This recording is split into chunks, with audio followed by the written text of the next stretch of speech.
New Saidabad अस्पताल के paramedical staff doctors nurses पारा मुतालबन की मञता लाइ एहतजाजी मुज़ाहिरो कंदे ओपीडी जो बाइकाट करे छड़ियो। इन मौके ते तालका अस्पताल के स्टाफ के अगवान डॉक्टर न्याज अबड़ेजो, डॉक्टर समीना काका, इरशाद काका, गुलजार अहमद कोरी, रमजान सैतो, अनवर अली तुर्क, अमानुल्ला अबड़ेजो, गुलबहार जमाली, लुकमान राजपूत ऐं ॿियनि जो चवण हो त सिंध हुकूमत पैरामेडिकल स्टाफ नर्सन तोड़े डॉक्टरन के मुसलसल नजरअंदाज करे रही है। असांखे health professional allowance service structure emergency corona kits high risk allowance न पियो ॾिनो वञे।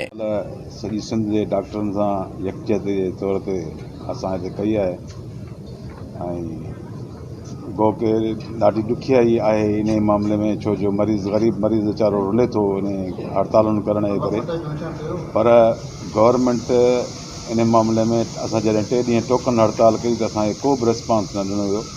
तंहिंखां पोइ मजबूर थी करे असांजे सॼी क़यादत जेका आहे उन फ़ैसिलो कयो त भई हाणे मुकमल ओपीडी जो बाइकाट कंदासीं।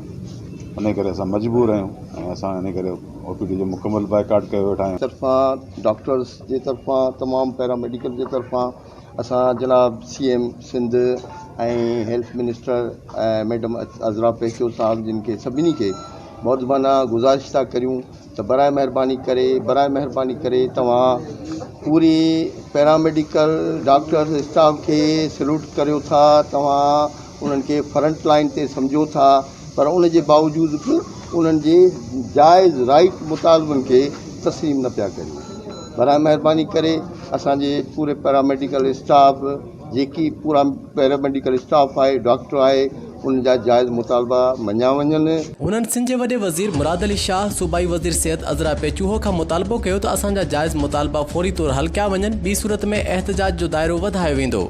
महबूब अली काका, काश न्यूज़, न्यू सईदाबाद।